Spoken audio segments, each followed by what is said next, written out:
पर उस समय का मामला ये था कि भाई राज तो बढ़ाना है ना, पूरा इंडिया पूरा हिंदुस्तान थोड़ी जीत लिया इन्होंने। वो काम गया इनके भतीजे पे जिनका नाम है अलाउद्दीन खिलजी।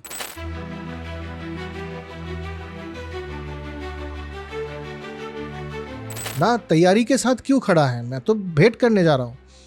तो अलामस बोलते आप सुल्तान हो, आपको अलाउद्दीन ऐसे कैसे, आपके सम्मान के लिए ये इंतज़ाम हुआ है कि आप पूरा आपको मिलिट्री ऑनर के साथ आपको वेलकम किया जाएगा। तो जलालुद्दीन जाते हैं और थोड़ा सा बैकग्राउंड में टिक टिक टिक टिक टिक टिक टिक कॉन्स्पिरेसी टाइप का म्यूजिक बज रहा है।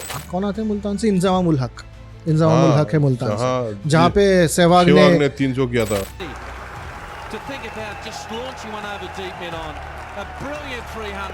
पर अलाउद्दीन खिलजी को हिंदुस्तान की हिस्ट्री में बहुत इम्पोर्टेंट और ग्रेट लीडर सुल्तान माना गया है।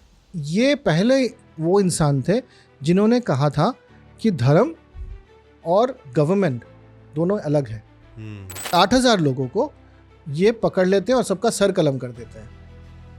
8,000 मंगोल।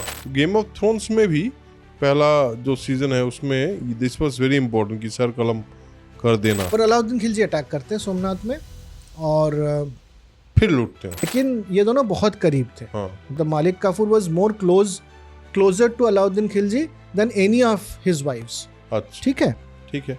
अब वो आता है वो कहानी चित्तौड़ में अटैक हुआ है। चित्तौड़ में लोग मरे हैं, बहुत ब्रूटल अटैक हुआ है, सब कुछ सही है। जौहर नहीं हुआ तो पता चला कोई ज़्यादा दाम ले रहा है, तो जितना ज़्यादा दाम ले रहा है उतने का खाल खींच लेते थे उनका, मतलब उतने का फ्लैश काट के ले लेते थे।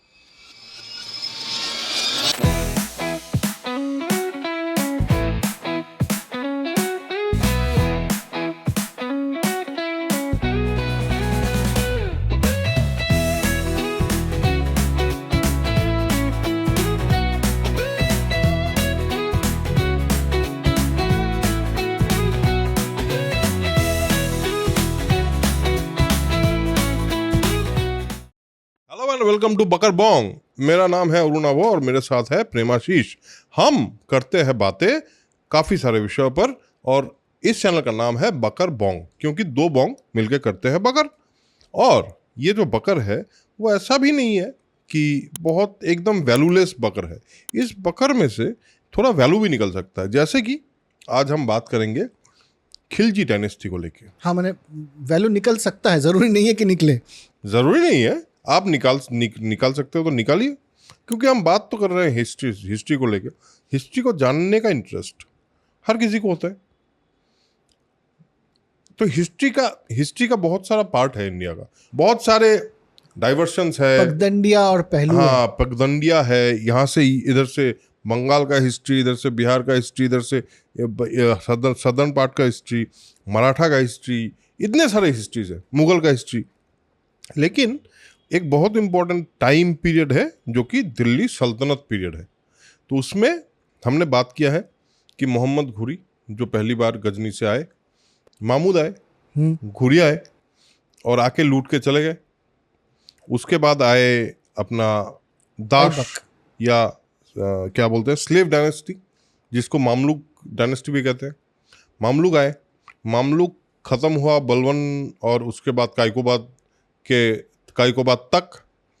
अभी तब तक वो जो दिल्ली सल्तनत है वो काफ़ी ज़्यादा एक अनरेस्ट के हालत में ज़रूर था। तो अभी ये जो अनरेस्ट है कि दिल्ली सल्तनत अभी तो इतनी देर से चल रहा था। इल्तुतमिश ने बहुत अच्छा काम किया, रज़िया सुल्तान ने बहुत अच्छा काम किया, गियासुद्दीन बलबन ने बहुत अच्छा संभाला, लेकिन बलबन के बाद थोड़ा गड़बड़ हो गया। तो ये गड़बड़ के बाद क्या हुआ? गड़बड़ तो यही हुई कि बुगरा खान बंगाल में थे और वो हीरो मतलब सुल्तान नहीं बनना चाहते थे, तो उनका बेटा कायकोबाद बलबन के पोते उनको बनाया गया। पर वो शराब और कबाब में बिजी थे। कबाब तो लिखा नहीं है हिस्ट्री वाले ने, लेकिन होगा। शराब और शबाब में बिजी थे। तो इसको देखते हुए कि अब तो हमारा सल्तनत खतरे में है, उनका एक जनरल है जिसका नाम है जलालुद्दीन खिलजी। हाँ, जो कुछ राजा मुराद टाइप दिखते हैं अकॉर्डिंग टू बॉलीवुड। वो आके संभालते हैं तख्त और कायकोबाद को मार डालते हैं। कहते हैं कि वो नमाज अदा कर रहे थे, उसी समय मार डालते हैं उनको। तो ये बैठते हैं गद्दी पे, सुल्तान के तख्त पे, पर कोई मानने वाला है नहीं इनको। अभी कोई मानने वाला क्यों नहीं है? क्योंकि ये खिलजी है, और खिलजी पहले क्या थे? ये जो दास वंश के जो लोग थे, इल्तुतमिश वगैरह, ये तुर्की थे। तुर्की मतलब टर्की वाले तुर्की नहीं, तुर्कमेनिस्तान वाले तुर्की, टर्क्स जिसको कहते हैं। पर खिलजी थे अफगान। हालांकि उनका फैमिली का पुराना हिस्ट्री तुर्किस्तान से जुड़ता है, पर बेसिकली ये अफगानी थे। बहुत दिनों से ये तो अफगानियों को मानने वाले नहीं थे कि अफगानी यार ये लोग तो रॉ है, ट्राइब्स टाइप के लोग हैं, हमारे जैसे आदमी हमारे जैसे हैं नहीं, तो कोई मानने वाला नहीं है। तो धीरे धीरे तो बहुत सारा अनरेस्ट पैदा हुआ नोबल्स में। एक क्वेश्चन है यहाँ, खिलजी, इसके पहले भी हमने खिलजी का नाम सुना है, वो है बख्तियार खिलजी। हाँ, तो बख्तियार खिलजी ने कुछ तो लूट मचाया, कुछ तो काम किया, कुछ इधर उधर गए, थोड़ा बहुत अपना साम्राज्य विस्तार किया। लेकिन ये जो बख्तियार खिलजी का जो फेम है, उसका इफेक्ट क्या जलालुद्दीन खिलजी के ऊपर कहीं आया? मतलब हाँ, खिलजी तो ये कर चुका है, ये नहीं, खिलजी तो थे, इनके दास वंश जो है इनके साथ तो खिलजी इनके लिए लड़ते थे। हाँ। इनके सेना में बहुत सारे खिलजी थे, क्योंकि वो अफगानिस्तान के रास्ते ही तो आए थे वो लोग। गजनी तो अफगानिस्तान में ही है।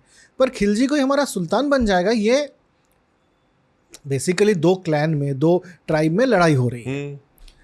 पर जलालुद्दीन अपने जस्टिस से और अपने जेनरोसिटी से ये जीत जाते हैं इनको, मतलब जीत लेते हैं, दिल जीत लेते हैं ये। अच्छा। क्योंकि जलालुद्दीन उसी तरह के इंसान थे, बहुत ही ज़्यादा पैसिफिस्ट। अच्छा, पैसिफाई करते, शांति प्रिय। अच्छा। शांति प्रिय, यानी कि उनको एक बार लोगों ने आके बताया कि ये जो अमीर वगैरह है, ये दारू वारू पी के, शराब वराब पी के, ये लोग आपके बारे में बहुत सारे उल्टी सीधी बातें करते हैं और आपके खिलाफ षड्यंत्र कर रहे हैं।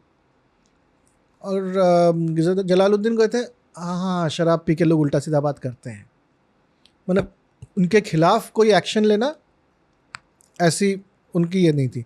चोरों को उन्होंने कहा, जो चोर पकड़े गए काफ़ी सारे, उन्होंने कहा हम अब चोरी नहीं करेंगे भाई साहब, छोड़ दीजिए सुल्तान, छोड़ दिया।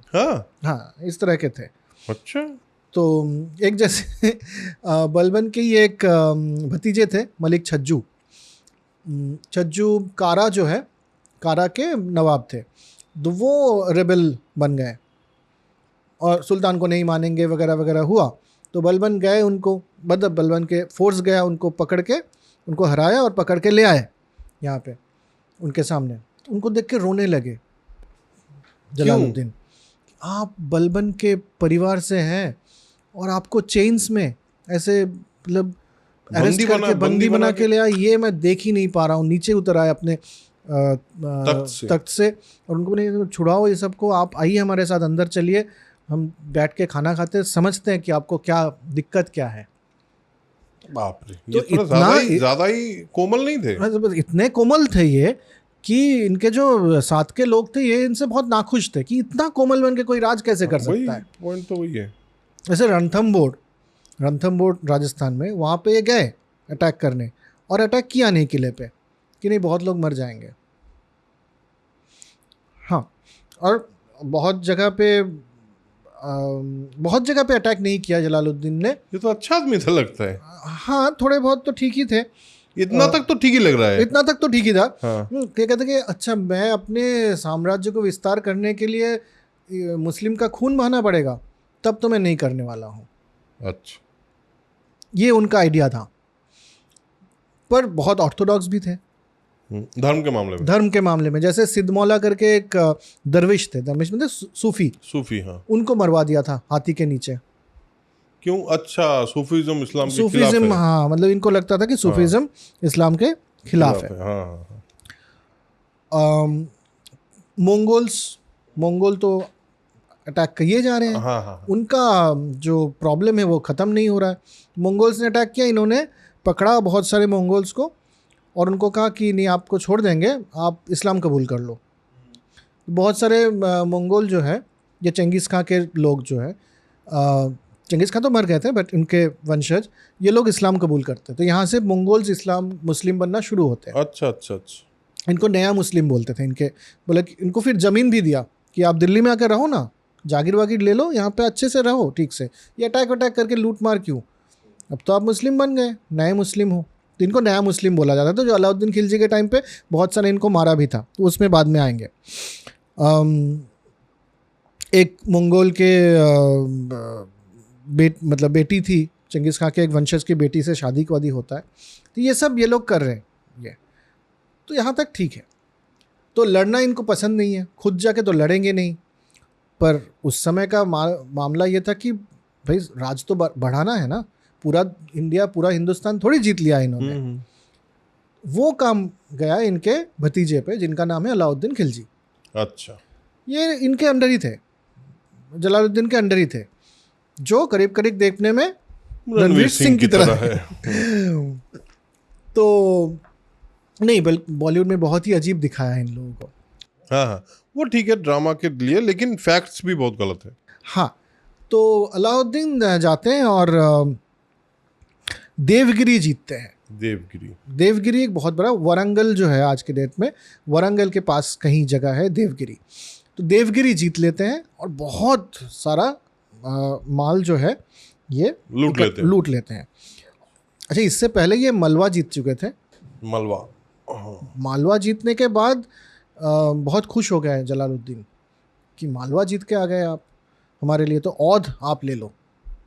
औध का जो प्रदेश है उसका इसको जागीरदार बना दिया। औध के उसी एरिया में कारा भी आता था, जो मलिक छज्जू जो है जहाँ से उन्होंने रेबल किया था। तो मलिक छज्जू के जो लोग थे ये अब अलाउद्दीन के अंडर में। अच्छा। इन लोगों ने बताया कि देखो जलालुद्दीन इतना कोमल हृदय आदमी है, ये कुछ करने वाला नहीं है, चलो देवगिरी लूटते हैं। तो देवगिरी लूटा गया। बोलता कि अब आप रेबल करो, आपके पास बहुत बहुत पैसे हैं, बहुत सामान है, बहुत संपद है, ये देने की ज़रूरत नहीं है उसको, जलालुद्दीन को। अच्छा। तो देवगिरी लूट के पूरा माल अलाउद्दीन खुद के पास रख लेता है। ये जलालुद्दीन के पास खबर पहुंचती है कि अलाउद्दीन ने देवगिरी लूटा है और मुझे कुछ भेजा नहीं। तो बहुत लोग जलालुद्दीन को बोलते कि अलाउद्दीन आपको हटा के खुद सुल्तान बनने के फिराक में है। जलालुद्दीन कहते नहीं, इसको मैंने पाल पोस के बड़ा किया, ये मेरा भतीजा है, ये ऐसा नहीं कर सकता, मुझसे दगा ये नहीं हो सकता, नहीं करेगा। और उस समय अलाउद्दीन का एक भाई था इनके साथ, अलामस बेग। तो ये लिखते हैं, चिट्ठी विट्ठी लिखते हैं, और अलाउद्दीन भी जवाब में लिखते हैं कि जवाब में भेजते हैं कि भाई आपने लूट लिया देवगिरी और कुछ तो वापस नहीं किया हमें, हम बहुत नाखुश हैं आपसे। तो अलामस बेग आते हैं, बोलते हैं कि सही बात है, अलाउद्दीन खुद बहुत शर्मिंदा है इस बात से कि उसने देवगिरी लूटा, देवगिरी जीत लिया और कुछ आपको वापस नहीं किया, और आप गुस्सा है, आपको तो अपने बाप की तरह मानता है, बहुत बहुत शर्मिंदा है। वो तो खुदकुशी करना चाहता है, आपको दुखी कर दिया, वो खुदकुशी करने वाला है, या फिर कह रहा है कि सब कुछ छोड़ के, औध वौध छोड़ के मैं चला जाऊंगा ईस्टर्न इंडिया, बंगाल की तरफ चला जाऊंगा, मुझे ज़रूरत ही नहीं है। जलालुद्दीन मेरे बाप जैसे, वो मुझसे गुस्सा है तो मैं कैसे, ये अलामस बेग कहते हैं जलालुद्दीन को। तो जलालुद्दीन कहते हैं नहीं, खुदकुशी करने मत बोलो उनको, मैं जाके समझाता हूँ, उतना भी गुस्सा नहीं हूँ मैं उससे। तो जलालुद्दीन अलामस बेग कहते हैं हाँ चलिए। तो आते हैं और देखते हैं कि नदी है एक, नदी के उस पर अलाउद्दीन का फ़ौज पूरा खड़ा है और ये बोट से इधर जा रहे हैं। तो देखते हैं जलालुद्दीन की, इनका जो फोर्स है अलाउद्दीन का, ये पूरा बैटल रेडी पोजीशन पे है, पूरा जैसे लड़ाई लड़ने वाले। तो ये अलामस को पूछते हैं कि क्या बात है, मतलब इतना तैयारी के साथ क्यों खड़ा है, मैं तो भेंट करने जा रहा हूँ। तो अलामस बोलते हैं आप सुल्तान हो, आपको अलाउद्दीन ऐसे कैसे, आपके सम्मान के लिए ये इंतज़ाम हुआ है कि आप पूरा, आपको मिलिट्री ऑनर के साथ आपको वेलकम किया जाएगा। ठीक है, तो जलालुद्दीन जाते हैं और थोड़ा सा बैकग्राउंड में टिक टिक टिक टिक टिक टिक टिक कॉन्स्पिरेसी टाइप का म्यूजिक बज रहा है। हाँ, तो अलाउद्दीन आते हैं इनके सामने, तो जलालुद्दीन कहते हैं, जलालुद्दीन उनको मतलब गले लगाते हैं कि ऐसी कोई बात नहीं है बेटा, उतना भी गुस्सा नहीं हूँ मैं तुमसे, और इसी दौरान अलाउद्दीन छुरा घोंप देते हैं जलालुद्दीन के पेट में। फिर इनका सर कलम कर दिया जाता है और सर को एक वो जो उस समय क्या कहते थे भाले के ऊपर इनका सर रख के पूरा घुमाया जाता है कि भाई अब तो हम जलालुद्दीन खत्म, अब तो राज चलने वाला है अलाउद्दीन खिलजी का। रणवीर सिंह ने राजा मुराद को मार दिया। हाँ वही बात है। और ये सीन है उस मूवी में करीब करीब। So this is the story. हाँ तो जलालुद्दीन, ये तो दिल्ली में तो नहीं होता ये तो होता है कारा में, औध के पास कारा में होता है ये चीज़। दिल्ली में जलालुद्दीन की बीवी मल्लिका जहान और उनके 2 बेटे अराकली खान और कादर खान, ये हैं। इनको खबर पहुंचती है कि जलालुद्दीन को तो सरकलम करके मार दिया और अलाउद्दीन आने वाला है यहाँ पे। अच्छा। अराकली खान उस समय कुछ गुजरात की तरफ गए हुए थे, कोई दूसरा कैंपेन में लड़ाई वड़ाई करने। तो मल्लिका जहान ये समझती है कि अब तुरंत अगर किसी को तख्त पे नहीं बैठाया जाए तो अलाउद्दीन आके हड़प लेगा तख्त। तो दोनों में से एक को चुनना है, या फिर जो बड़ा है। हाँ, पर बड़ा था उसमें अराकली खान। उसको लगता था कि मैं ही बनूंगा, पर ये अराकली क्योंकि दूर थे तो मल्लिका जहान ने कादर खान को बैठा देते हैं तख्त पे। अराकली गुस्सा हो जाता है, बोलता है मैं जा ही नहीं रहा हूँ, मैंने जीत लिया यहाँ पे सिंध की तरफ कुछ जगह, मैं यहीं पे रहने वाला हूँ। आप कादर खान को देखो अलाउद्दीन से लड़ पाते हो कि नहीं। अच्छा, उसके साथ कुछ फोर्स भी है अराकली खान के साथ। अराकली के साथ फोर्स तो है ही। तो दिल्ली मतलब थोड़ा वीक हो गया अभी। हाँ। सॉरी, सिंध में नहीं, उस समय वो मुल्तान में थे। मुल्तान जो कराची के पास, मुल्तान जहाँ से कौन आते हैं, मुल्तान से इंज़ाम उल हक है मुल्तान से, जहाँ पे सहवाग ने 300 किया था। वो मुल्तान का सुल्तान उस समय अराकली खान था।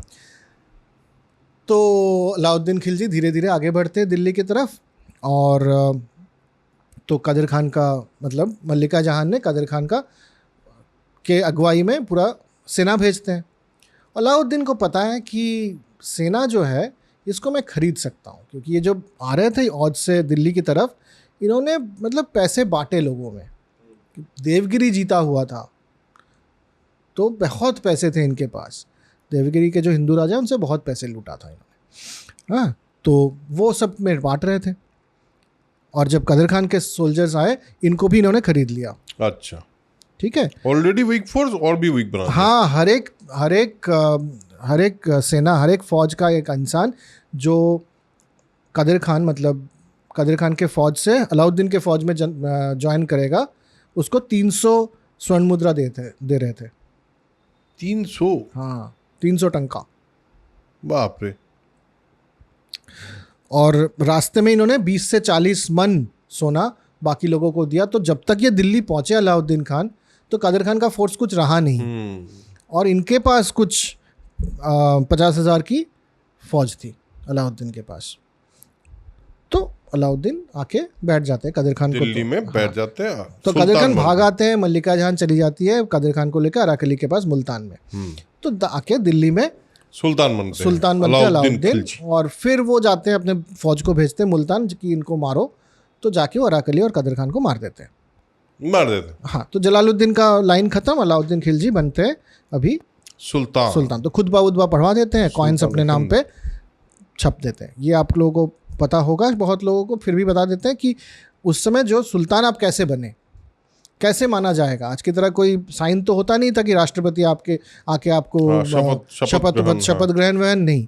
वहाँ पे मैं सुल्तान बना हूँ तो मेरे नाम पे यहाँ के जो मेन मॉस्क है, जामा मस्जिद है, वहाँ पे खुतबा पढ़ाया जाएगा। खुतबा मतलब कि अभी यहाँ का सुल्तान ये है, इस्लाम के नाम पे ये यहाँ पे शासन करेगा, और उनके अपने नाम का कॉइन्स छपवाया जाता था। जिसको मैं रिसेंटली गया था कोलकाता म्यूजियम में, कोलकाता जो द इंडियन म्यूजियम, वहाँ गया था। वहाँ ये सब पूरा टाइम का सब कॉइन है, और देख के बहुत एक्साइटिंग लगता है। तो जो भी है, हाँ, हो गया। तो उन्होंने कॉइन बांट दिया, मतलब इशू कर दिया। अभी ही इज द सुल्तान।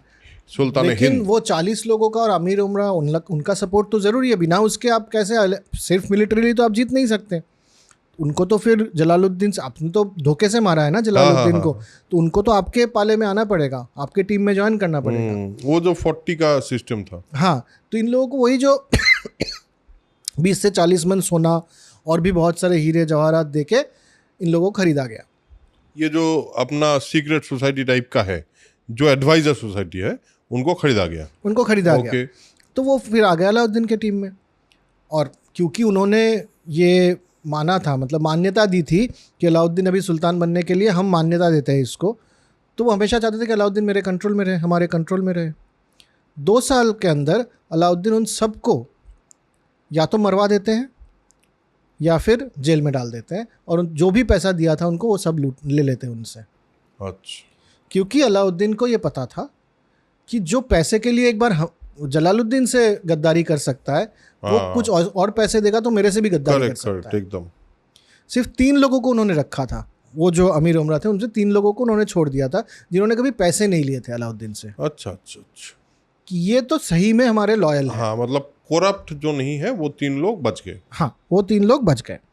तो ये ऐसे अलाउद्दीन आए, और अलाउद्दीन ने आके कुछ अजीब, अलाउद्दीन ऐसे तो बहुत हाई टेम्पर्ड इंसान थे, क्रूएल भी थे बहुत, मतलब खून उन्होंने ऐसे बहाया जैसे कि क्या ही कहने, पानी।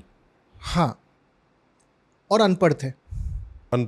हाँ, पर इसका एक फ़ायदा था उनको नया पॉलिसी बनाने के लिए कोई इनिबिशन नहीं था, कोई पहले ऐसा बना हुआ था इसीलिए वैसी पॉलिसी बनानी है, पढ़ा ही नहीं है पहले क्या बना हुआ था, तो अपने हिसाब से वो इनोवेट करते रहते थे जो उनको ठीक लगे। पर अलाउद्दीन खिलजी को हिंदुस्तान की हिस्ट्री में बहुत इम्पॉर्टेंट और ग्रेट लीडर सुल्तान माना गया है after being that cruel and अनपढ़। हाँ, क्योंकि ये पहले वो इंसान थे जिन्होंने कहा था कि धर्म और गवर्नमेंट दोनों अलग है। उस समय के हिसाब से लॉ, जस्टिस, ये सब आप धर्म के लोग संभालो, पॉलिसी के मामले में आप धर्म की बात, स्टेट पॉलिसी के बारे में, स्टेट और रिलीजन दोनों को अलग कर दिया था अलाउद्दीन ने। और खुद बहुत धार्मिक इंसान नहीं थे वो। अच्छा, मतलब धर्म के नाम पे शासन नहीं कर रहे थे वो। नहीं। अच्छा। और बहुत सारे इन्होंने लड़ाई तो बहुत लड़ी, पर बहुत सारा मैत्री भी किया राजा वाजा से, बहुत सारे मैत्री से भी जीता। एक बार लड़ाई हुई, थोड़े हराए उनसे मैत्री करके कि आप वहाँ पे संभालो, हमें बस अपना टैक्स देते रहना, इस तरह की काम उन्होंने किया था। अमीर खुसरू जो निज़ामुद्दीन और अमीर खुसरू जो बहुत बड़े पोएट है, उनको इन्होंने बहुत पैट्रनाइज किया। तो ये सब भी था इनके साथ। इनको धर्म से इतना ही वो था, चिढ़ था। एक बार उन्होंने कहा कि ये इस्लाम के नाम पे नहीं रूल करेंगे, मैं इतना पावरफुल हूँ, एक अलग, मैं सबसे ज़्यादा पावरफुल, ये धर्म सबसे ज़्यादा पावरफुल नहीं है, मैं अपना धर्म चालू करूँगा।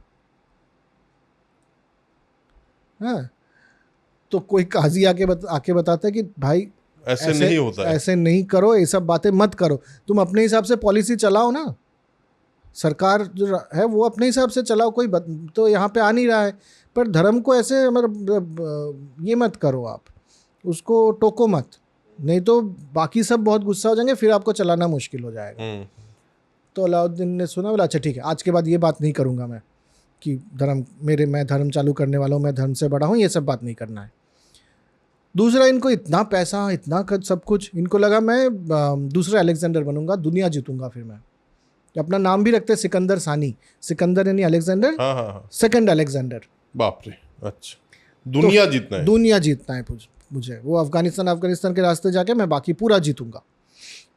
तो इनको फिर वही काजी और एडवाइजर जाके बताते हैं, क्यों आप हिंदुस्तान पूरा जीत चुके हो क्या? नहीं ना, आपका दक्कन पड़ा हुआ है, पूरा दक्कन, मतलब दक्कन पूरा पड़ा हुआ है, ईस्ट इंडिया पड़ा हुआ है, इंडिया जीत लो ना, यही बहुत बड़ा है। और ऐसा क्या है दुनिया में, ऐसी कौन सी संपत्ति रखी हुई है जो इंडिया में नहीं है? तो अलाउद्दीन सोचते हैं हाँ ये पॉइंट तो है, बात तो सही कर रहे हैं, बात तो फतेह की कर रहा है ये। तो उसने कहा ठीक है, दुनिया नहीं जीतते, हिंदुस्तान जीतूंगा, लेकिन हाँ ठीक है, पर इनका सबसे ज़्यादा प्रॉब्लम था कि फिर मंगोल्स तो आ रहे थे इनके पहले 5 साल में, पहले 8 साल के राज में 5 बार मंगोल्स रेड करते थे। मतलब उन मंगोल्स के आए यहाँ पे, लूटे और लूट के चले गए अफगानिस्तान की तरफ जहाँ इनका कैंप है, वहाँ पे रहे आराम से। जब उनका थोड़ा सा कम हो गया पैसे वैसे, फिर आके एक बार लूट लिए। ये चल रहा है, और दिल्ली विल्ली भी लूट रहे हैं ये लोग। अच्छा। तो अलाउद्दीन ने कहा ये तो मुश्किल है, तो इन्होंने कहा सबसे पहले तो मुझे ये बंद करना पड़ेगा। तो इन्होंने किले बनाए, इनका जो आने का रास्ता था, ये रास्ते में किले वगैरह बनवाए ताकि उनका आना रुके, तो रास्ते में भी कुछ तो डिफेंस हो। और फिर 1305 में एक बार रेड होता है मंगोल्स का, तो ये 8,000 लोगों को ये पकड़ लेते हैं और सबका सर कलम कर देते हैं। 8,000 मंगोल का सर कलम करते हैं। और सीरी फोर्ट, जो अभी भी दिल्ली में सीरी फोर्ट है, सीरी फोर्ट में सबका सर ऐसे टावर पे लगा देते हैं। ये तब ये बहुत सरकलम, मतलब एक सरकलम मतलब लिटरली सरकलम, बिहेडेड। हाँ, लेकिन ये बहुत कॉमन था तब, है ना। एक तो आप जिसको हराए, जिस राजा को, जिस सुल्तान को आपने हराया, उसका सर कलम करके, वो सर बहुत इंपॉर्टेंट है कि देखो ये है ना, ये अब तक सुल्तान था, अब इसका नहीं है, ये मर गया, फाइनल कंफर्म्ड, क्योंकि ये उसका सर है अलग से। ये गेम ऑफ थ्रोन्स, अगर आप लोगों ने देखा होगा तो गेम ऑफ थ्रोन्स में भी पहला जो सीजन है उसमें दिस वाज वेरी इंपॉर्टेंट कि सर कलम कर देना। हाँ। अच्छा, ठीक है। और तो फिर तो 8,000 लोगों को मंगोल्स को मार दिया। मारा। मंगोल्स फिर भी नहीं माने, उनका तो मेन प्रोफेशन ही ये था कि वो हिंदुस्तान आएंगे और लूटेंगे। अगले साल फिर मंगोल आते हैं, तो 60,000 लोगों को मारा। फिर 60,000 लोगों के सरकलम किए गए, अलाउद्दीन खिलजी ने किया। 60,000, हाँ। और उन सबका वो सीरी फोर्ट में फिर सजाया कि ये टावर है, देखो। तो अब मंगोल समझ गए कि नहीं, जब तक अलाउद्दीन खिलजी रहेगा तब तक तो नहीं यहाँ पे अटैक करना है। मतलब 68,000 sir beheaded from their head, from their body। बाप रे। इसके बाद से मंगोल अटैक बंद हो गया। 1306 के बाद से मंगोल अटैक अलाउद्दीन खिलजी के टाइम पे नहीं होता है और कुछ। अब गुजरात इम्पॉर्टेंट है, क्योंकि गुजरात हमेशा से ही बहुत अमीर था। एक बंगाल, एक गुजरात। क्योंकि बंगाल में एग्रीकल्चर बहुत अच्छा था, तिब्बत वगैरह से बिजनेस होती थी। साउथ ईस्ट एशिया, दक्षिणी पूर्व एशिया से बहुत बिजनेस होता था समुंदर के रास्ते। तो बंगाल बहुत अमीर था। दूसरा, गुजरात बहुत अमीर था, क्योंकि गुजरात से मिडिल ईस्ट और पहले के रोमन एम्पायर, यहाँ पे भी समुंदर के रास्ते बहुत बिजनेस होता था। तो गुजरात भी बहुत अमीर था। तो गुजरात जीतने के बहुत लोगों ने कोशिश किया इसके बाद, जो पहले, पर गुजरात कोई जीत नहीं पाए थे। तो अलाउद्दीन खिलजी अपने सेना को भेजते कि गुजरात जीत के आओ। तो इनका सेना जाता है और गुजरात जीतता है। गुजरात जीतते टाइम वहाँ के जो राजा थे, वघेला वंश था, वघेला डायनेस्टी गुजरात के, उनको हराते हैं। और उनकी जो रानी है कमला देवी, उनकी शादी होती है अलाउद्दीन से। ठीक है। और उनका जो राजा है और उनकी बेटी है, वो चले जाते हैं देवगिरी भाग के। अच्छा, ये इंपॉर्टेंट है, ये इन्फॉर्मेशन फिलहाल आप अपने पास रखिए, क्योंकि इनका एक रिकॉल आएगा। हाँ। तो अलाउद्दीन फिर शादी वादी करके लौट जाते हैं दिल्ली। इनका सेना लेकिन फिर भी आगे बढ़ते हैं गुजरात में, और जाके सोमनाथ अटैक करते हैं। तो सोमनाथ अटैक करते हैं।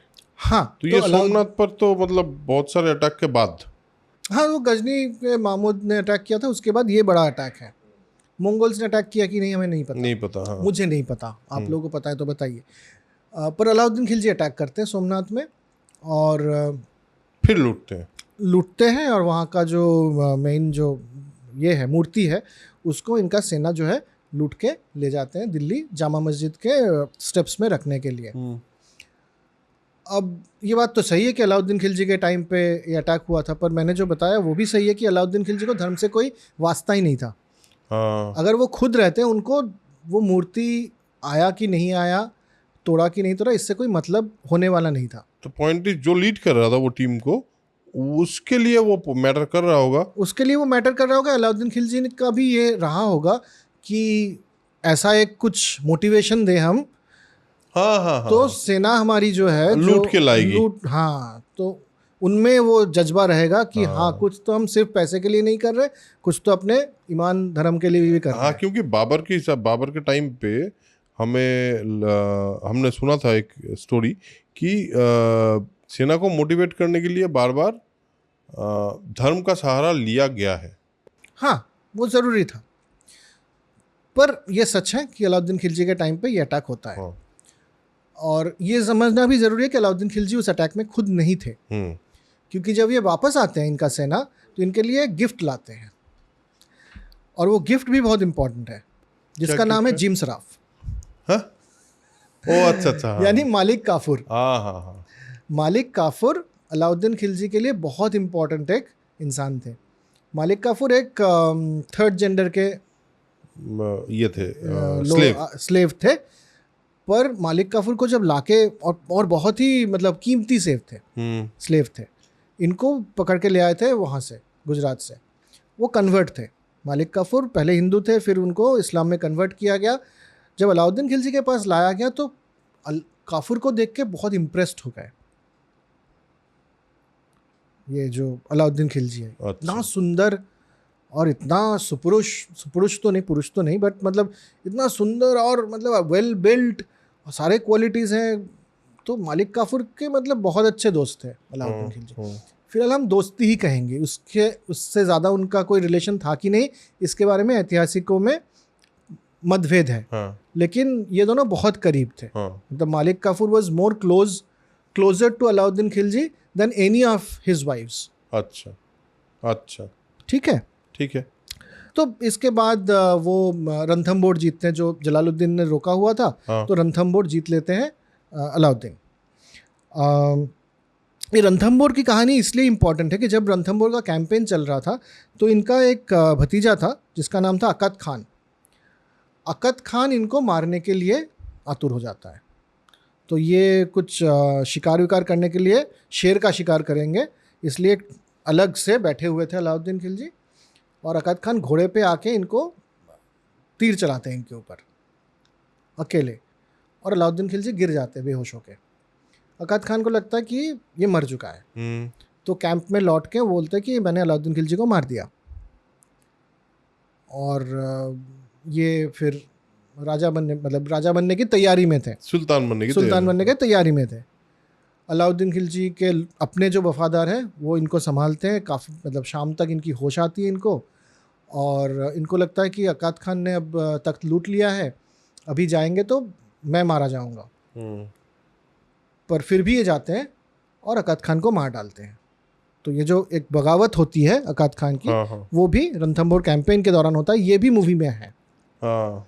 ठीक है। अब वो आता है वो कहानी चित्तौर की जो कहानी है, रानी पद्मावती और वगैरह वगैरह, ये 1600 के आसपास लिखा गया था। ये कहानी हो रही थी 1290-1300 के आसपास, 1300 के आसपास। उसके 300 साल या 250 साल के बाद ये कहानी लिखी जाती है पद्मावत। अच्छा। मालिक मोहम्मद जैसी करके एक थे, उन्होंने लिखा है था ये कहानी। और इसमें कोई सच्चाई नहीं है। अच्छा। चित्तौर अलाउद्दीन खिलजी ने अटैक किया था। चित्तौर में उन्होंने 30,000 के करीब लोगों को मार दिया था। ये सच है। 30,000 लोगों को मार दिया था और चित्तौर को हराया था। ये सच है। अब जौहर हो चुका है तो फिर किले में जाके मारा किसको? ठीक है।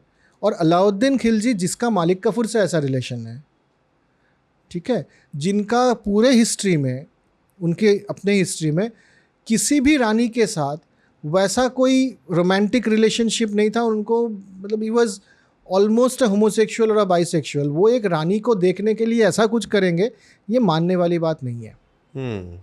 चित्तौर में अटैक हुआ है, चित्तौर में लोग मरे हैं, बहुत ब्रूटल अटैक हुआ है, सब कुछ सही है। जौहर नहीं हुआ। नहीं, इस समय नहीं हुआ। चित्तौर में जौहर हुआ है, अकबर के समय हुआ है। हाँ, ये तो हमने बात किया है अकबर के टाइम में, लेकिन इस टाइम जौहर नहीं हुआ। नहीं, ये ऐतिहासिक सत्य है। मालिक मोहम्मद जैसी का वो जो उपन्यास है, पद्मावत करके, उसके अलावा और कहीं इसका जिक्र नहीं है। अच्छा। जो 250 साल बाद लिखा गया है। हम्म। तो चित्तौड़ में जौहर हुआ था, नहीं हुआ था? चित्तौड़ में जौहर हुआ था। अलाउद्दीन खिलजी ने चित्तौड़ पे बहुत बुरी तरह से अटैक किया था, बहुत लोगों को मारा था। हाँ, मारा था। लेकिन अलाउद्दीन खिलजी जब चित्तौड़ अटैक कर रहे थे तब चित्तौड़ में ये जौहर नहीं हुआ था। ये भी सच है। तो इतिहास को ना इस तरह से थोड़ा लेयर्ड है, वो तोड़ के देखना चाहिए। जैसे हमने पिछले एपिसोड में भी कहा था, बख्तियार खिलजी ने एक मोनेस्ट्री को तोड़ा है, हाँ तोड़ा है। सारी किताबें जलाई है, हाँ जलाई है, लेकिन वो नालंदा नहीं है। इस तरह से थोड़ा लेयर्ड समझना ज़रूरी है। करेक्ट। अच्छा, तो यहाँ बॉलीवुड और जो साहित्य है उसका रस संचित हुआ है और वो एक कहानी बनी है। हाँ, चित्तौड़ में तो बहुत लोगों ने अटैक किया है ना। हाँ। और बहुत बार जौहर हुआ है, तो ऐसा नहीं, कोई ये जरूरी नहीं है। अलाउद्दीन खिलजी वाला ये कहानी बाद में बना है। हाँ, ठीक अलाउद्दीन को ये सब वो नहीं था, वो बहुत उसको रूल ही करना था और कुछ नहीं करना था उसको। ठीक है। तो खैर अलाउद्दीन जो है मालवा जीतते हैं।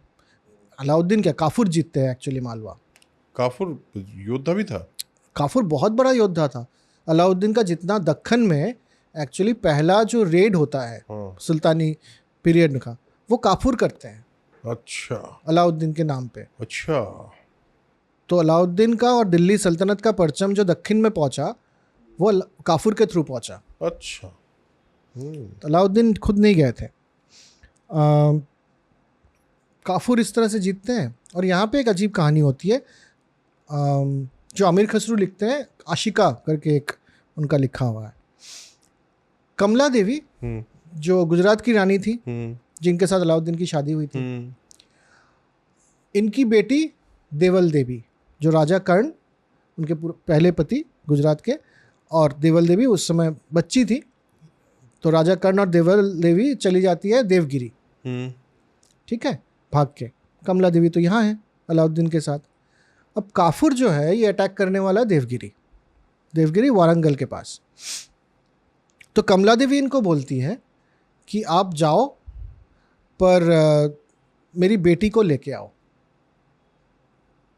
देवगिरी से, मुझे अपने बेटी से मिलना है। तो काफूर निकलते हैं और पहला ये उनका ऑब्जेक्टिव होता है कि कमला देवी का ये ऑब्जेक्टिव फुलफिल करे, देवगिरी तो जीता जाएगा।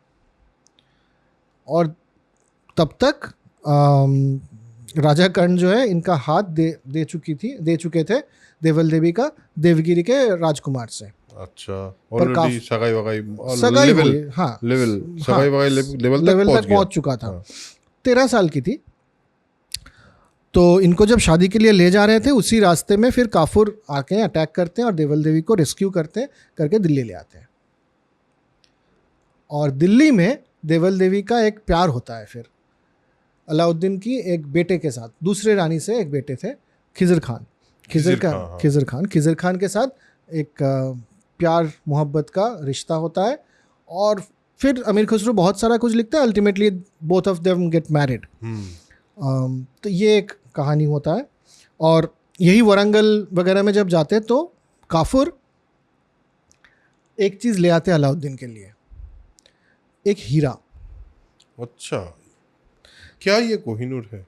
हाँ, क्या ये कोहिनूर अब है? ये कोई बता नहीं पा रहा है कि क्या ये कोहिनूर था या ये कोई दूसरा हीरा था, पर एक बहुत कीमती बेशकीमती एक हीरा काफूर ले आते हैं अलाउद्दीन के लिए, ये सच है। और वारंगल में बड़ी खास लड़ाई होती है इनके साथ राजा की, क्योंकि वारंगल के जो राजा थे उनका तो देवगिरी वारंगल नहीं, मैं बार बार गलत बोल रहा हूँ, औरंगाबाद। वारंगल तो और साउथ में है, औरंगाबाद है, माफ़ कीजिएगा। वारंगल में जब लड़ाई होती है कर्नाटका में, तो वहाँ से वो हीरा मिलता है। और वहाँ पे फिर मराठा जो है, शिवाजी के पूर्वज, ये मर्सेनरी के हिसाब से लड़ते थे वारंगल के राजा के साथ। अच्छा। तो ये जो अलाउद्दीन थे, ये उनका जीत रहे थे, साउथ जीत रहे थे मालिक काफूर के थ्रू। पर अलाउद्दीन से नाखुश थे सारे ऑर्थोडॉक्स मुस्लिम्स, क्योंकि वो उनको धर्म को लेके कोई परी नहीं थी। हाँ, और काफी तो वो तो रूट तो थे ही। हाँ, जिसको मतलब इनको लगे कि ये गलत आदमी है उनको मार देते थे। वो हिंदू है मुस्लिम है देखते ही नहीं थे। ब्रूटल तो था, ब्रूटल तो इंसान था। और इनको पहला ये लगा कि जैसे 20 से 30 हज़ार ये जो मंगोल्स इनके पहले बने हुए थे इस्लाम मुस्लिम, इनको भी मार डालते हैं ये, कि वो कुछ तो प्रॉब्लम कर रहे हैं, उनको मार डालो। अच्छा, तो ये सब चल रहा था, ठीक है। अब इनको दिखा कि 2-3 प्रॉब्लम है। एडमिनिस्ट्रेशन सुधर नहीं रहा है, सब लोग मुझसे नाखुश हैं। प्रॉब्लम इन्होंने आइडेंटिफाई किया। क्या आइडेंटिफाई किया कि पहली बात तो ये हमारे जो अमीर उमरा जो है ये बहुत पार्टी करते हैं, शराब पीते हैं, एक साथ मिलके पार्टी करते हैं, और वहीं पे पनपता है बगावत की प्लान। बगावत का प्लान वहीं पे बनता है। अच्छा, ठीक है। दूसरा कि हाँ, और ये अमीर वगैरह जो है इनके पास बहुत सारे पैसे हैं, तो ये कभी भी बगावत कर सकते हैं एक्चुअली। हाँ, तो पहला ये काम करते हैं कि पैसा छीन लेते हैं। पैसे छीन लेते हैं। जो भी है इनको लगता है कि ये नोबल, ये आमिर जो है ये थोड़ा ठीक आदमी नहीं है, उनसे पैसे छीन लेते हैं। अच्छा, फिर इंटेलिजेंस नेटवर्क बनाते हैं, स्पाई नेटवर्क वो बनाते हैं, और दारू बंद करवा देते हैं। शराब बंदी हो गया पूरे ड्राई स्टेट। अच्छा, ठीक है। वो क्योंकि खुद शराब नहीं पीते थे, पहले बहुत पीते थे, उसके और बाद उनको लगा कि नहीं, मेरे राज के लिए बहुत ज़रूरी है कि शराब बंद किया जाए। अच्छा, शराबबंदी पहले भी बहुत लोगों ने करने की कोशिश की सुल्तानों ने, धर्म के लिए। हाँ, क्योंकि इस्लाम में शराब हराम है। इनको इस्लाम के लिए नहीं, इनको अपना राज बचाना था कि ये लोग पार्टी करते हैं शराब पी के, इसलिए बंद करो। ठीक है। तो अपना भी जो वाइन सेलर था वहाँ से सारे शराब जो है ये फिकवा देते हैं, और शराबबंदी का एकदम ऐलान कर देते हैं। और फिर इनको लगता है कि अच्छा, जगह जगह देश जीतने के लिए बहुत ज़्यादा मिलिट्री चाहिए, फ़ौज चाहिए, और फ़ौज के पीछे बहुत ज़्यादा खर्चा हो जाता है। फ़ौज को आपको देना पड़ेगा ना, पैसा देना पड़ेगा, उनको ख़रीदना पड़ेगा, क्योंकि वहाँ तक तो मर्सनरी का हिसाब था। तो फ़ौज का खर्चा कम करना है, इनका तनख्वाह कम कर देते हैं। फ़ौज का तनख्वाह कम कर देते हैं? हाँ, तनख्वाह कम कर देते हैं। अच्छा। फिर इनको लगता है अच्छा, तनख्वाह कम कर दिया तो ये लोग जिएंगे कैसे? हाँ, तो इनको तो चाहिए। तो अच्छा, पैसा चाहिए किस लिए? खाने पीने के लिए। जो खाना पीना जो एग्रीकल्चरल प्रोड्यूस वही मेन है, उसके लिए ही पैसा चाहिए। तो उसका प्राइस कंट्रोल करो। तो जो गेहूं है, धान है, जो भी सब्जी है, इन सब का प्राइस कंट्रोल लाते हैं पहली बार। मतलब रेगुलेशन लाते हैं, स्टेट रेगुलेशन पहली बार कि प्राइस कंट्रोल करो। और जो टैक्स है, जो किसान है वो जो टैक्स देगा, पैसे में नहीं देगा, ग्रेन ही देगा मुझे, कि इतना मन मेरा धान हुआ है उसमें से इतना मन दे दो सुल्तान को। क्योंकि पहले वो बेचेगा तो पैसे मिलेगा, वहाँ से देगा, तो पैसे की बात तो बाद में पैसा ही हुआ ना। ग्रेन ही आया हमारे पास तो मैं राशन में दे सकता हूँ। हाँ, राशन में मैं ग्रेन्स दे सकता हूँ। आइडिया तो खराब नहीं था। और ये हुआ भी कि ये ग्रैनरी बनी जहाँ पे पूरा गेहूँ धान ये सब जमा हो रहा था, और जब फेमीन वगैरह होता था तो दिया जाता था पैसा, मतलब दिया जाता था गेहूँ वगैरह। और बहुत स्ट्रिक्टली, क्योंकि इनका जो इंटेलिजेंस नेटवर्क था वो बहुत सही था। ये बच्चों को भेजते थे बाज़ार में कि पता करो कि ज़्यादा दाम ले रहा है कि नहीं जो बेच रहा है। अच्छा। तो पता चला कोई ज़्यादा दाम ले रहा है, तो जितना ज़्यादा दाम ले रहा है उतना का खाल खींच लेते थे उनका, मतलब उतने का फ्लैश काट के ले लेते थे। फ्लैश डायरेक्टली काट के ले लेते थे? हाँ। बाप रे। अच्छा।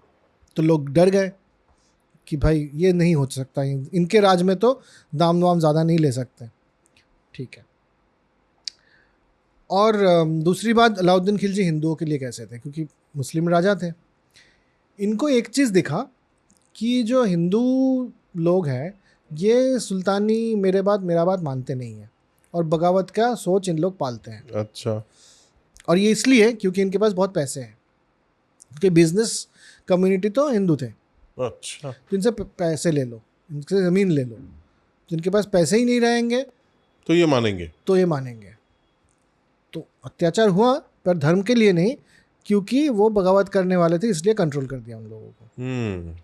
और ये बहुत दिनों तक रहा। ज़्यादातर काम इन्होंने स्टेट या पावर के लिए किया। हाँ, तो ये सब करते करते अलाउद्दीन हो जाते हैं उम्र दराज, बूढ़े हो जाते हैं। अब किसी को तो नॉमिनेट करना पड़ेगा।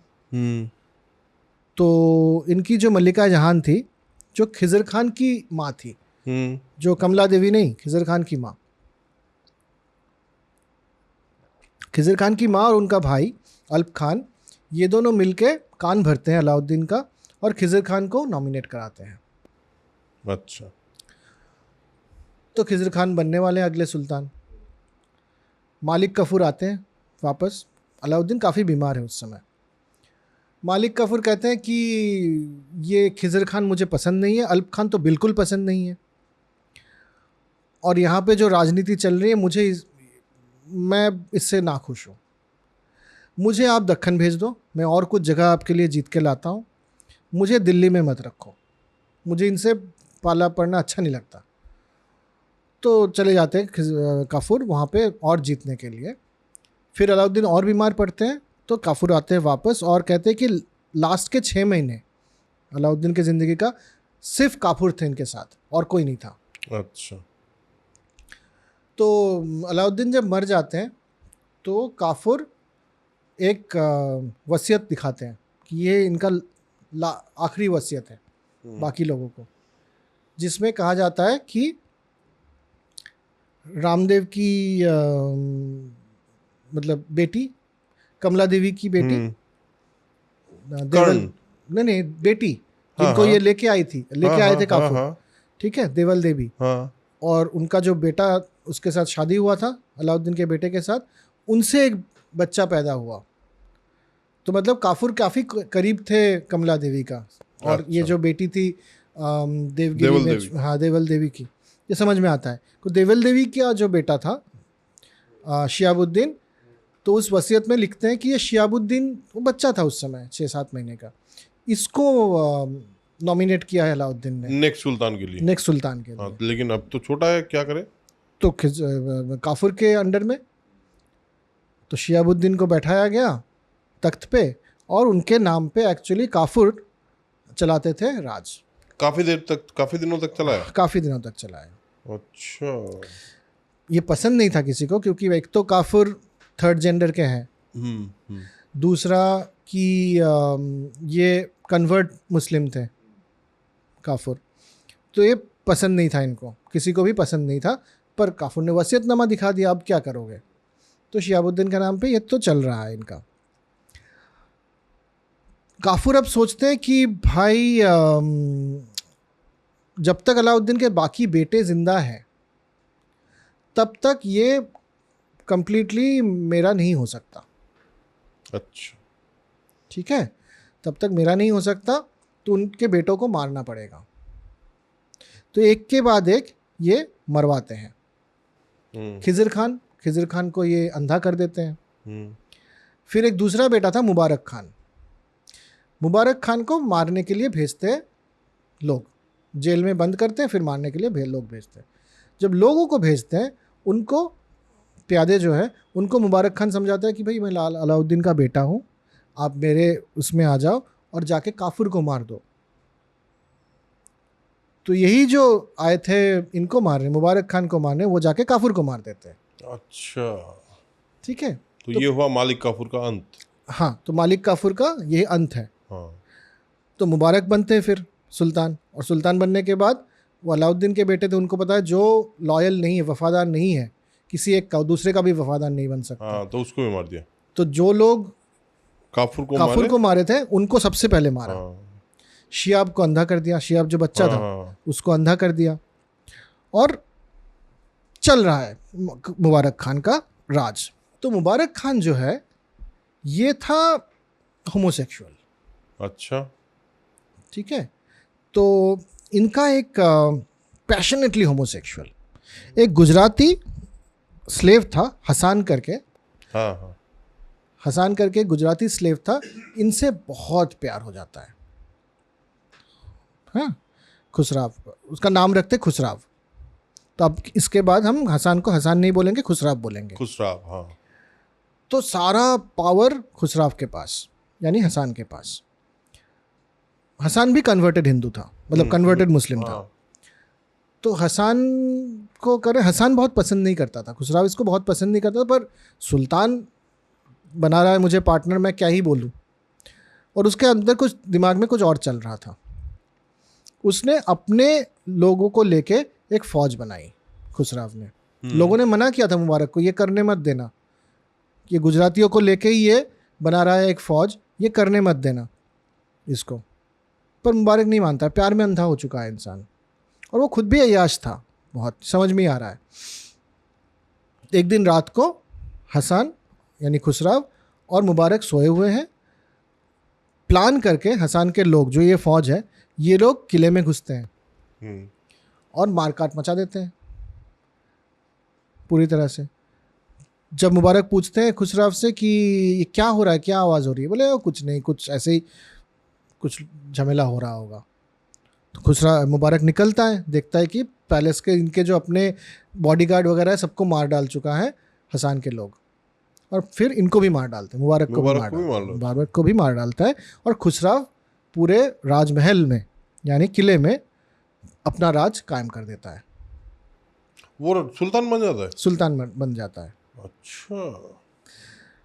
और इस समय यही किले में अलाउद्दीन के बाकी बेटे और बाकी रिश्तेदार वगैरह तो थे ही, मुबारक तो खुद ही बेटा था उनका, सबको मार डालता है। सबको मतलब नामो निशान एकदम अलाउद्दीन खिलजी का पूरा वंश निर्वंश कर देता है खुसराव। ठीक है, उनके जो क्लोज जो लोग थे, अमीर उमरा जो थे, सबको मार डालता है। सिर्फ एक आदमी को छोड़ देता है। किसको? जिसका नाम है फखरुद्दीन जौना, जो आगे जाके मोहम्मद बिन तुगलक बनेंगे। अच्छा। ये बच जाता है तो उसको कुछ करते नहीं है। क्यों नहीं करता? अब ये नहीं पता, ये पता ही नहीं। सबको मारते हैं उनको, उसको क्यों छोड़ता है? उसको छोड़ देते हैं। ये जो फखरुद्दीन जौना है, ये गाजी मालिक करके एक थे जो पंजाब के गवर्नर थे, उनका बेटा था मोहम्मद बिन तुगलक, गियासुद्दीन तुगलक, गाजी मालिक। तो गियासुद्दीन मालिक वहाँ से रवाना होता है पंजाब से कि भाई अलाउद्दीन, मतलब अचानक से एक होमोसेक्सुअल, वो भी हमारे क्लैन का नहीं, वो बन गया है सुल्तान, मैं जाके देखता हूँ क्या होता है। तो आते हैं, हसान से कुछ बात होती है, मतलब उनमें रफ़ा नहीं होता है, तो उसको मार देते हैं ये हसान को या खुसराव को। और फिर ये जो गियासुद्दीन तुगलक है, मतलब बिन तुगलक के बाप, वो कहते हैं कि भाई सबको बुलाते हैं, बोले बताओ अलाउद्दीन खिलजी का कोई वंश का है? मैं तो यहाँ पे नवाब बनने, सुल्तान बनने नहीं आया हूँ, मैं तो खिलजी वंश को सुल्तानी तख्त में रखने के लिए आया हूँ, अगर कोई है तो बताओ, मैं उसको रख के फिर चला जाऊँ अब पंजाब। पर खुसराव तो सबको मार चुका था, तो सब लोग बोलते नहीं, कोई ज़िंदा नहीं है। तो गियासुद्दीन तुगलक बोलते ठीक है, फिर मैं ही सुल्तान बन जाता हूँ।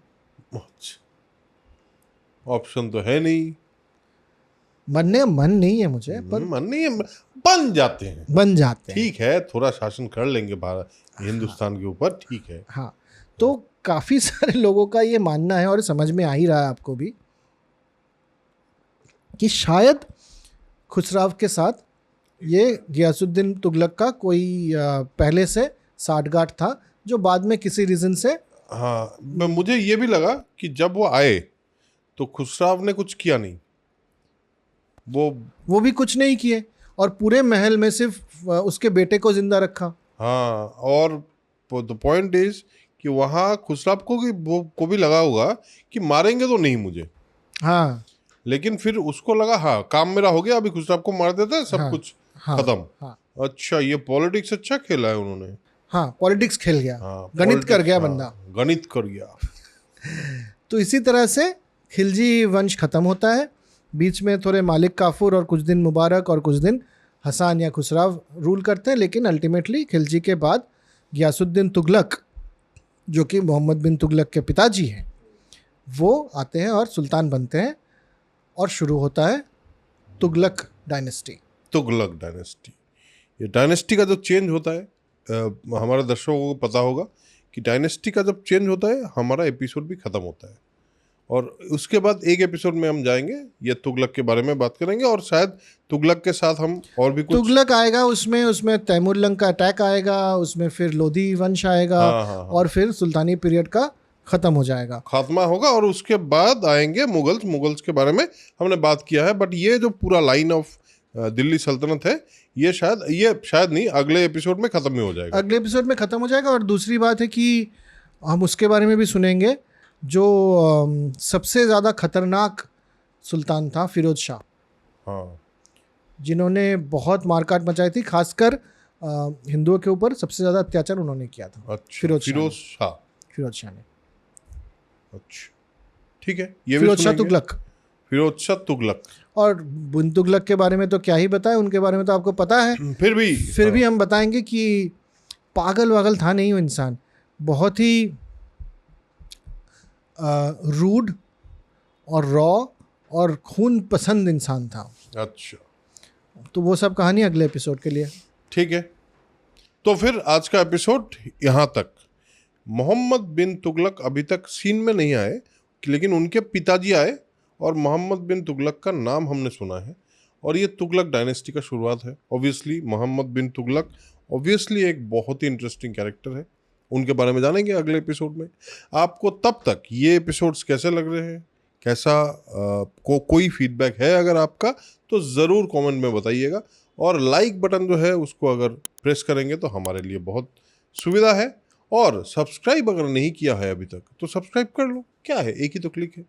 सो आज का एपिसोड इतना तक, तब तक के लिए बाय बाय। और लास्ट में जाने से पहले spread knowledge, spread positivity, because knowledge is power and positivity is everything.